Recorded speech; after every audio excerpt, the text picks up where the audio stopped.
no Alerta Geral.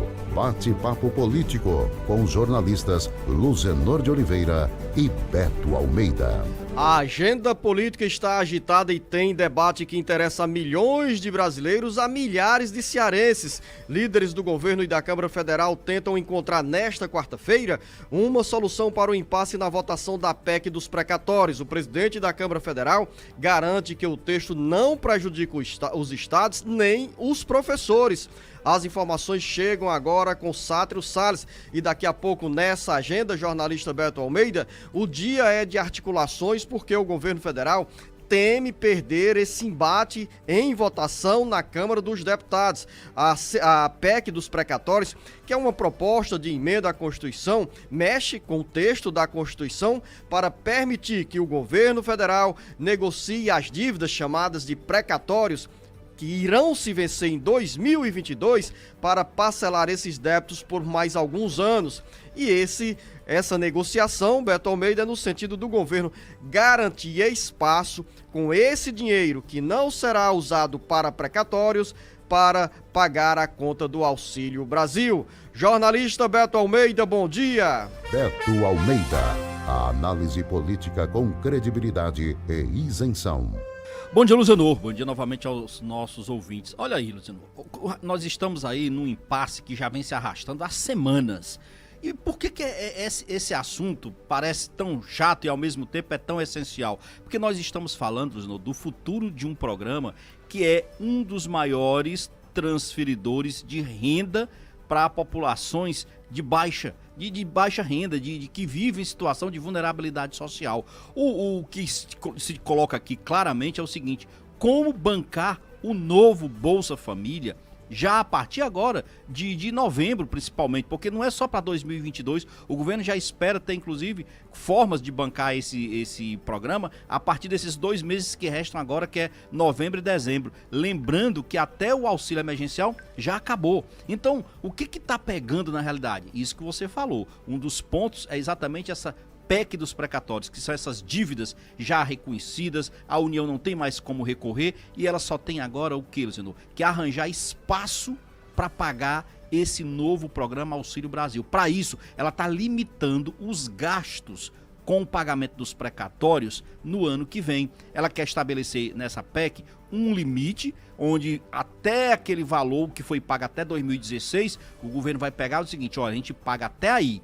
Depois daí, nós vamos parcelar o restante, isso para aquelas dívidas maiores. Para quem tem dívidas menores, não, isso vai continuar ok. Mas não é só isso. O problema é que a PEC dos precatórios, ela também mexe, Luciano, no teto de gastos. O teto de gastos é aquele limite fiscal que existe, que o governo tem que obedecer para não furar o limite de despesas da União. Só que para essa PEC dos precatórios, também está furando o teto de gastos. E isso causou demissão de gente da equipe econômica do ministro Paulo Guedes, mexeu com partidos, mexeu com a economia, com o dólar. Os partidos de oposição, então, estão aí em pé de guerra. O fato é, como se trata de uma PEC, o governo precisa de quantos votos? 308, né?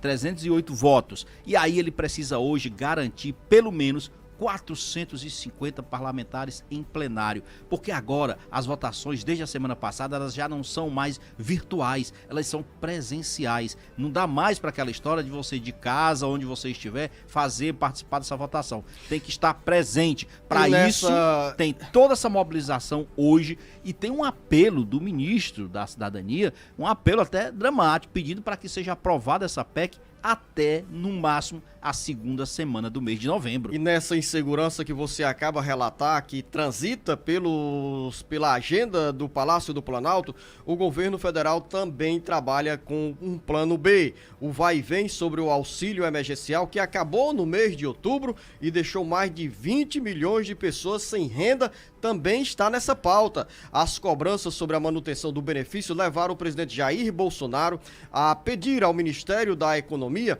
a realização de uma consulta junto ao Tribunal de Contas da União, TCU, sobre a possibilidade de prorrogação do auxílio emergencial por meio de uma medida provisória.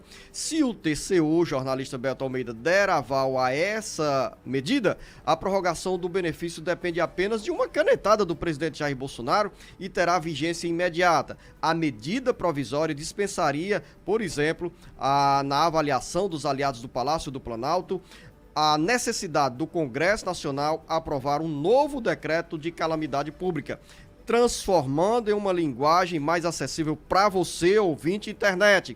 Em meio a esse cenário de incerteza, de dúvidas, desse cálculo que o jornalista Beto Almeida fez, que o governo federal precisa de 308 votos para aprovar essa mudança na Constituição Federal, aprovar a chamada PEC dos precatórios, que abre o caminho para ter dinheiro no sentido de bancar o Auxílio Brasil, o governo também trabalha com a possibilidade de prorrogação imediata do auxílio emergencial. Esse é o ponto que está pegando também.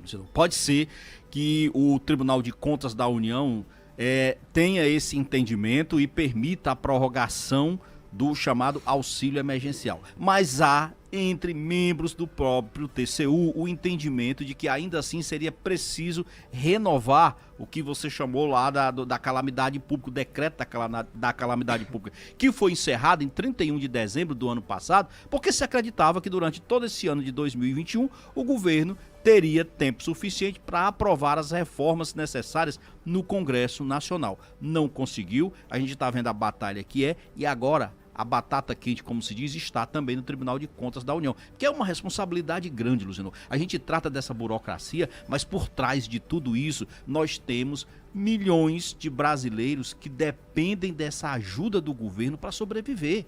Não é coisa fácil, não. Parece sim que tudo se resume a um embate político entre oposicionista, entre governista, mas por trás de todo esse trabalhão tem pessoas que estão aí numa expectativa. Nós temos ainda novembro e dezembro, pessoas que precisam desse dinheiro para comer, para pagar conta de energia, para fazer o mínimo de sobrevivência. Como é que fica? Alguém em Brasília precisa estar também dizendo atento a isso, que por trás de todos os embates políticos tem pessoas dependendo da decisão deles.